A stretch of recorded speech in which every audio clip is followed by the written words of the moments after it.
All right, let's get right into it. Today, we're tackling a huge topic, investing. But more importantly, we're going to tear down all those myths, those false beliefs that might be holding you back from really taking charge of your financial future. And this quote from Tony Robbins really sets the stage.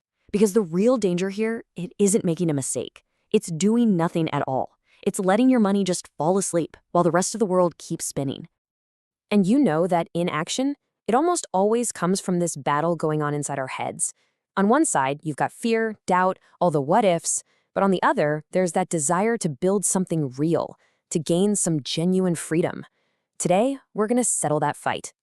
So, how do we do that? We're going to break those mental chains that hold us back one by one.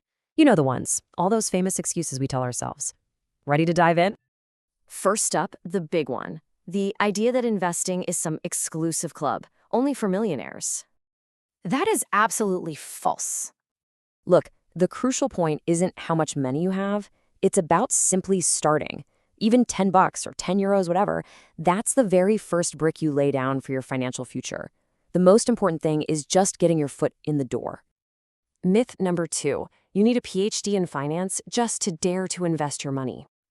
And once again, that is just not true.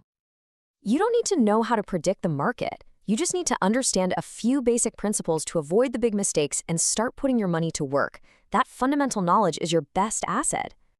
The classic fear of risk. The idea that investing is basically like going to a casino and putting it all on a single number. Well, that's a completely flawed way of looking at it. In reality, you need to flip that perspective around. The biggest risk, as we said, is doing nothing. Why? Because inflation is silently eating away at the value of your savings, and the time you lose, well, you can never get that back. Inflation is actually really simple. It's when prices go up, and that $20 bill in your pocket buys you less and less stuff.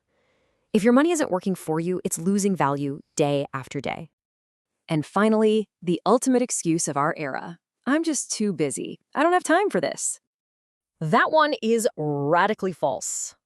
The truth is, you can't afford not to make the time. It's all about priorities. I mean, we can all find an hour to scroll through Instagram, right? Imagine if you invested that same hour in your financial future. A few hours of learning can literally change your life. So now that we've taken down the myths, let's build the right mindset together. The mindset of a calm and effective investor. Remember these 4 pillars. First, investing is a marathon, not a sprint. Aim for the long term. Second, accept that markets go up and down. That's volatility, and it's normal, so you don't panic at the first step. Third, discipline is your best friend. Invest regularly. And finally, stay curious and keep learning. The mindset is set. Now let's move on to a few golden rules. Simple but absolutely fundamental principles to get started. To make this concrete, let's imagine Sandra. She earns 2,000 euros a month. She's not rich, she's not an expert, she's like a lot of us, and she's decided to get started.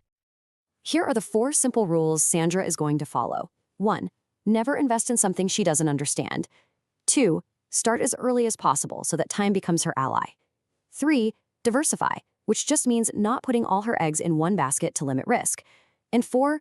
See market downturns not as a catastrophe, but as an opportunity to buy at a good price, kind of like a sale. And why is starting early so important?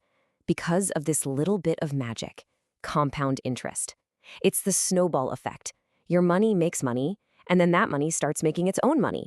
It is the most powerful engine for long-term wealth. Let's wrap up with this wisdom from Charlie Munger. The point of all this isn't to give you some cookie-cutter answers. It's to give you the tools and the ideas. It's up to you to use them, to put them together with your own judgment, to build a strategy that actually fits you. So I'll leave you with this question. You don't have to move mountains today, but based on what you've just seen, what is the very first, smallest seed that you are going to plant for your future? The decision is all yours.